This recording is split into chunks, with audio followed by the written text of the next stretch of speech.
হরে কৃষ্ণ। রাধে রাধে। ননিকপুর পরিবারে আপনাদের সবাইকে স্বাগতম।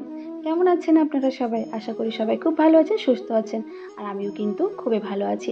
অনেকের মাথার মধ্যে এই প্রশ্নটা ঘুরে ফিরে যে গোপাল সোনাকে তো বাড়িতে নিয়ে আসবো, তো নিয়ে আসার সাথে সাথে কোন সেবাগুলোর প্রতি আমাদের ধ্যান রাখতে হবে, কোন সেবাগুলো করলে যে আমার গোপাল সোনা ভীষণভাবে সন্তুষ্ট হয়ে যাবে, আর কোন সেবাগুলো করলে আমার গোপাল সোনার কোনো কষ্টই হবে না। তো চলুন, আজকের এই বিষয়মূলক ভিডিও আমি নিয়ে চলে এসেছি, আপনাদের অনেকেরই রিকোয়েস্টেড ভিডিও। তো দেরি না করে কিন্তু আজকের মূল আলোচনার বিষয়বস্তু নিয়ে আসা যাক। আমি কিন্তু আজকের ভিডিওটি অনেকগুলো শর্ট পার্টের মধ্যে বুঝিয়ে বলেছি। আপনারা কিন্তু ভিডিওটি স্কিপ না করে পুরো ভিডিওটি দেখবেন, দেখলেই কিন্তু আপনারা পুরো ভিডিওটি ক্লিয়ারলি যে বিষয়টি নিয়ে আমি আলোচনা করব সেটা হলো যে গোপাল সোনাকে কখন স্নান করানো উচিত। তো দেখুন, আমি কিন্তু আমার বিচারধারা অনুযায়ী সেটাই আমি আপনাদেরকে বলবো। গোপাল সোনাকে কিন্তু ভীষণ সকাল সকাল, মানে মোটামুটি 7টা থেকে 8টার মধ্যে স্নান করিয়ে দেওয়া উচিত। কারণ যেহেতু এখন অনেকটাই গরম পড়ে গিয়েছে, তাই কিন্তু বেলা পর্যন্ত রাখা উচিত নয়। কারণ এখন আমরা নিজেরাই বেলা পর্যন্ত থাকতে পারি না, তো গোপাল সোনারা কীভাবে থাকবে? দ্বিতীয় নাম্বারে যে বিষয় নিয়ে আমরা আলোচনা করব, যে এত গরমের মধ্যে কি গোপাল সোনাকে ভারী ভারী জুয়েলারি গয়না আমরা পরাতে পারি? আর গরমের মধ্যে কিন্তু একদম তেল ইউজ করবেন না, কারণ গোপাল সোনাদেরকে এখন যতটা পারবেন একদম সুন্দরভাবে ঠান্ডা জল দিয়ে গোপাল সোনাকে স্নান করাবেন। আর যতটা পারবেন হালকা ফুলকা জামা পোশাক, হালকা ফুলকা জুয়েলারি পরিয়ে রাখবেন। কারণ যতটা বেশি হেভি জুয়েলারি আপনারা পরাবেন, গহনা আপনারা পরাবেন, ততটা বেশি গরম গোপাল সোনাদেরকে লাগতে পারে। কারণ যেহেতু গোপাল সোনারা অনেকটাই ছোট, সেই জন্য কিন্তু আমাদেরকে নিজেদেরকেই খেয়াল রাখতে হবে গোপাল সোনাদের। তো গোপাল সোনাদেরকে কিন্তু যখন তোমরা বা আপনারা সেবা করবেন, তখন কিন্তু গোপাল সোনাদেরকে খুব সাবধানে বা আস্তে আস্তে সেবা করবেন। অনেকেই আমি দেখেছি ভিডিওতে, বা অনেকেই আমাকে জিজ্ঞেস করেছেন, যখন আমরা গোপাল সোনাকে স্নান করার পর গাটা মুছিয়ে দিই, তখন কি আমরা জোরে জোরে মোছাতে পারি? বা আমি অনেক ভিডিওতে দেখেছি অনেকেই মানে একটু বেশি জোরে গা মুছিয়ে দেন।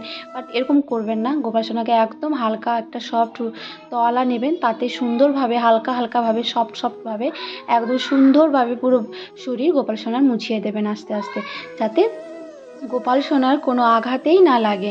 আর যখন আপনারা গোপাল সোনাকে শয়নে দেবেন, বা যখন আপনারা গোপাল সোনাকে ঘুম থেকে ওঠাবেন, তখন দেখবেন যেন গোপাল সোনার পা বা হাত বা কোনো জায়গায় যেন কোনো আঘাত না লাগে। এটা কিন্তু আপনাদেরকে অবশ্যই খেয়াল রাখতে হবে। কোন বিষয়গুলি গোপাল সোনা বাড়িতে থাকলে আপনাদেরকে ধ্যান রাখতে হবে, সেগুলো নিয়েও আলোচনা করি। গোপাল সোনার পোশাক কিন্তু পরিবর্তন আপনারা প্রতিদিন করবেন। একটা পোশাক কিন্তু আপনারা রেগুলারলি পরাবেন না। যদি আপনাদের কাছে সুতির জামা বা হেভি জামা থাকে, তো হেভি জামাগুলো আপনারা ওয়াশ না করে গঙ্গা জল স্প্রে করেও রাখতে পারেন। আর যদি সুতির কটনের একদম জামা, প্লেন জামা হয়ে থাকে, তো আপনারা অবশ্যই রেগুলারলি ওয়াশ করে সেটাকে ভালোভাবে শুকিয়ে তারপর গোপাল সোনাদেরকে রেগুলারলি পরাতে পারেন। এতে কোনো অসুবিধে নেই। আর গোপাল সোনাদের যে গয়নাগুলো, এগুলো কিন্তু আপনারা সুন্দরভাবে একটা জায়গায় সাজিয়ে রাখবেন, যাতে যখনই গোপাল সোনা স্নান করবে, সঙ্গে সঙ্গে কিন্তু আপনারা গোপাল সোনাকে পোশাকটা পরিয়ে দিতে পারেন। আর হ্যাঁ, গোপাল সোনার সিঙ্গার যে মেকওভার, আপনারা মেকওভার করিয়ে নিতে পারেন, তাতে কোনো অসুবিধা নেই। আপনারা যে ভালো গোপাল সোনার মেকওভার করতে পারে তাকে দিয়ে করিয়ে নিতে পারেন। গোপাল সোনার মেকওভার নিয়ে কোনো অসুবিধে নেই। আর চতুর্থ নাম্বারে বলবো যে গোপাল সোনার খাওয়া দাওয়া। গোপাল সোনাকে আপনারা মাছ, মাংস, ডিম, পেঁয়াজ, রসুন এ সমস্ত খাবার বাদ দিয়ে আপনারা কিন্তু গোপাল সোনাকে সমস্ত রকম খাবারই খাওয়াতে পারেন, তাতে কোনো অসুবিধা নেই। কিন্তু প্যাকেট জাতীয়, যেন বাইরের, যেমন ধরুন বিস্কিট বা কোনো ছোটো ছোটো ট্রফি, এই টাইপের যে খাবারগুলো, বাইরের যে খাবারগুলো, দোকানের যে খাবারগুলো, প্লিজ আপনারা একটু অ্যাভয়েড করবেন। অ্যাভয়েড করলে আশা করি ভালো হয়। আর গোপাল সোনারা কিন্তু ভীষণই দুধ জাতীয় খাবার, যেমন ধরুন পায়েস হলো, বা সুজির হালুয়া হলো, বা ধরুন কি বলবো আপনাদেরকে, যে কোনো টাইপের দুধ জাতীয় জিনিস ওদের ভীষণ পছন্দ। দই, মাখন, কাছি, এইসব ধরনের জাতীয় জিনিস ওদের খুব পছন্দ। আপনারা চেষ্টা করবেন এইসব টাইপের জিনিস দেওয়া। আর যেহেতু এখন অনেকটাই গরম পড়ে গিয়েছে, তো অবশ্যই গোপাল সোনাদেরকে সবসময় ফ্যানের নিচে রাখবেন, একদম গরমের মধ্যে রাখবেন না, যাতে গোপাল সোনাদের কোনো অসুবিধেই না হয়। কারণ দেখুন, আমরা নিজেরাই এখন গরমের মধ্যে একদম ভীষণ প্রবলেমের মধ্যে দিয়ে যাচ্ছি, তো ওরাও ভীষণ ছোট, ওদের সাথেও ওদেরকেও কষ্ট হয়। তো আপনারা চেষ্টা করবেন যে যতটা পারবেন গোপাল সোনাদেরকে সুন্দরভাবে রাখার, সুন্দরভাবে গোপাল সোনাদের সাথে থাকার। তো আশা করি আজকের ভিডিওটি আপনাদের ভালো লেগেছে। যদি আপনাদের আজকের ভিডিওটি ভালো লেগে থাকে, অবশ্যই ননী গোপুর চ্যানেলটি আপনারা সাবস্ক্রাইব করুন। আর এই রকম নতুন নতুন ভিডিও পেতে অবশ্যই বেল নোটিফিকেশনটি অন করে রাখবেন।